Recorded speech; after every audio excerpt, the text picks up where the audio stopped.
안녕하십니까. 2024년 12월 25일 수요일입니다. 서럽고도 서러운 크리스마스. 일제시대에는 나라 잃은 것은 알고 지냈지만 지금은 나라를 잃고서도 나라 잃은 것도 모르고 살기 때문에 이런 걸 아는 제 입장에서는 서럽고 서러운 크리스마스라고 말씀드릴 수뿐이 없습니다. 제가 혼자서 25년이 넘게 김대중의 최인수 납치 고문 사건을 이야기를 해도 미친 사람 취급을 받았습니다. 그러다가 김대중의 최인수 납치 사건의 사건 담당 기자가 자기 자리가 위태위태해지니까 그 사건을 기사화했던 내용을 제가 발췌를 해가지고 드리니까 그때서야 미친 사람 취급을 하지 않았지만 열이면 열, 백이면 백이 나라가 어떻게 되든 말든 상관없다. 이런 식의 태도로 저를 상대를 해왔고 지금도 그렇게 하고 있습니다. 이제는 대한민국에서 마지막 민주주의 체제 하에서 정치 활동을 하는 최후의 기회라 이제 이런 말을 함부로 감히 하는 겁니다. 그냥 생각이 조금만 있어도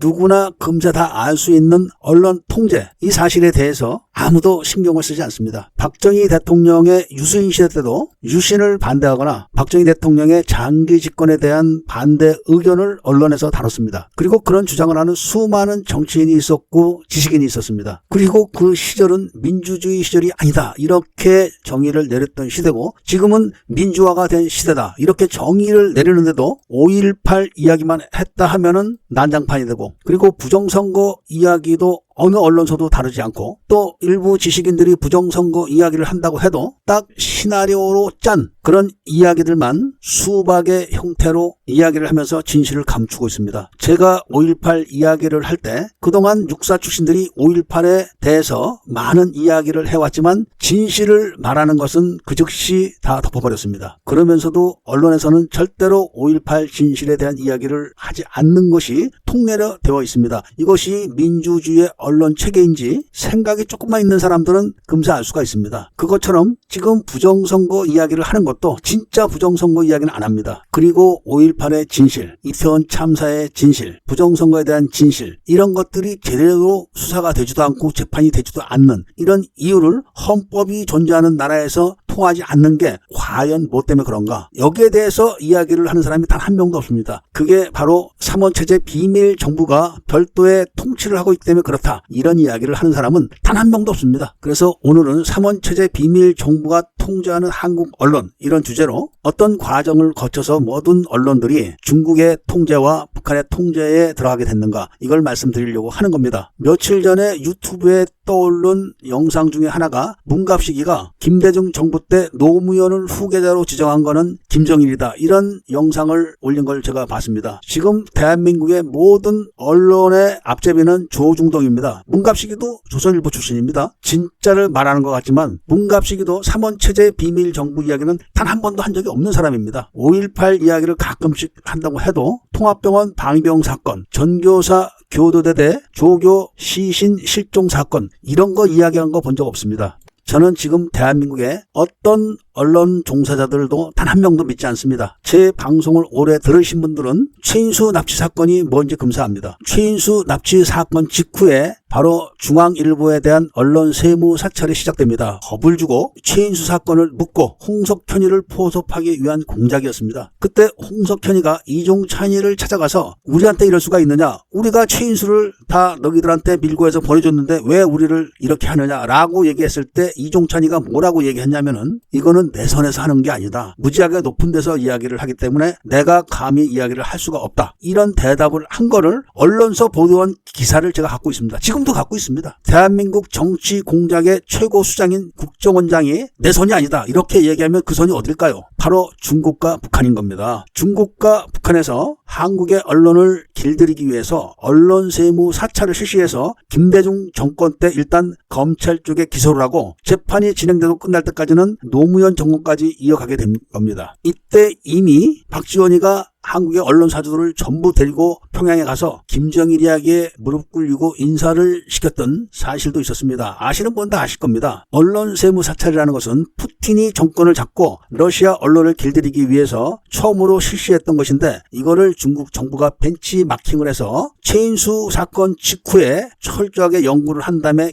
김대중 정부 때 언론수임 사찰을 실시해서 기소를 해가지고 노무현 정권까지 끌고 가면서 한국 언론사주들의 주식을 담보로 중국 자금을 투입해서 모든 언론을 중국 자본이 다 잠식하게 만들고 지배를 한 겁니다. 그게 지금까지 이어져 오면서 이제는 되돌릴 수 없을 정도가 된 겁니다. 그렇기 때문에 언론이 비판과 비난 이런 행태는 절대로 있을 수가 없고 오직 선동 선전 매체로 전락해서 북한이 미사일을 쏘면 일제히 찬양을 하고 한국을 겁을 주고 미국이 어떤 정책을 하면은 일제히 반대를 하고 예외 없는 이런 형태를 보면은 이게 왜 그런지를 금방 알아야 되는데도 본 유튜버가 26년이 되도록 혼자 떠들어도 아무도 신경 쓰거나 동조하는 사람이 없습니다. 저는 이제는 대한민국의 어떤 언론인과 그 다음에 어떤 유튜버 어떤 우익들도 믿지 않을 겁니다. 오직 말없는 애국 시민들을 향해서 진실을 이야기하면서 차라리 미국 정치판에서 영어로 미국 정치 블로그를 운영하는 게 더 효과적이라고 판단했기 때문에 미국 정치 블로그를 만들어서 미국서 활동을 하는 쪽으로 결정을 했습니다. 물론 이 채널이 언제까지 유지될지는 모릅니다. 언론 자유가 없는 곳에서 3원체제 비밀정부 이야기를 하면은 이게 며칠이나 가겠습니까? 그렇지만 이런 상황을 바로 미국 정치 블로그를 통해서 미국에 계속 알릴 겁니다. 지금도 모든 언론에서 윤 대통령의 비상계엄이 내란이다. 일제히 보도를 합니다. 단 하나의 언론도 아니다. 이런 언론은 하나도 없습니다. 그냥 평양 방송이나 노동신문에서 김정일의 이야기, 김정은의 이야기를 그대로 떠벌리는 것처럼 예외 없이 내란 이런 주제로 모든 언론이 지속적으로 시간을 끌면서 계속 발표를 하는 걸 보면은 이게 언론인지 선전매체인지 금세 알 수가 있음에도 불구하고 한 사람도 이런 이야기를 제대로 하는 사람이 없습니다. 바로 이게 3원 체제의 비밀 정부가 실제로 존재한다는 증거가 아니겠습니까? 이런 이야기를 하면은 3원 체제가 뭐냐 이렇게 물어보면서 게시판을 더럽히려고 하는 사람들이 또 생겨날 겁니다. 제가 한국에 와서 석 달 동안 5.18 진실 밝히기를 해가지고 5.18 진실판을 완전히 바꿔놨습니다. 이제는 감히 어느 누구도 5.18 진실에 대해서 삐딱하게 이야기할 수가 없게 되었고 심지어는 한강에 노벨상 띄우기도 바로 잠재워버릴 정도로 위력적이 되었는데 이제부터는 바로 3원 체제의 비밀 정부에 대해서 계속 공개를 해가지고 다수의 말없는 애국 시민들께서 3원 체제 비밀 정부의 실체에 대해서 알 수 있도록 계속 말씀드릴 것을 약속드리면서 애국 시민들께서는 총총모라는 홈페이지를 많이 방문하시고 많이 클릭을 해주셔야 됩니다. 총총모는 미국 서버를 이용하고 있는데 처음부터 총총모에 대해서 한국의 어떤 통신회사도 홈페이지 개설을 승낙하지 않았고 심지어는 돈을 받은 업체도 돈을 되돌려주면서 못해준다 이렇게까지 나와서 어쩔 수 없이 미국 서버를 이용하게 됐고 그동안 혼자서 활동을 해왔지만 이제는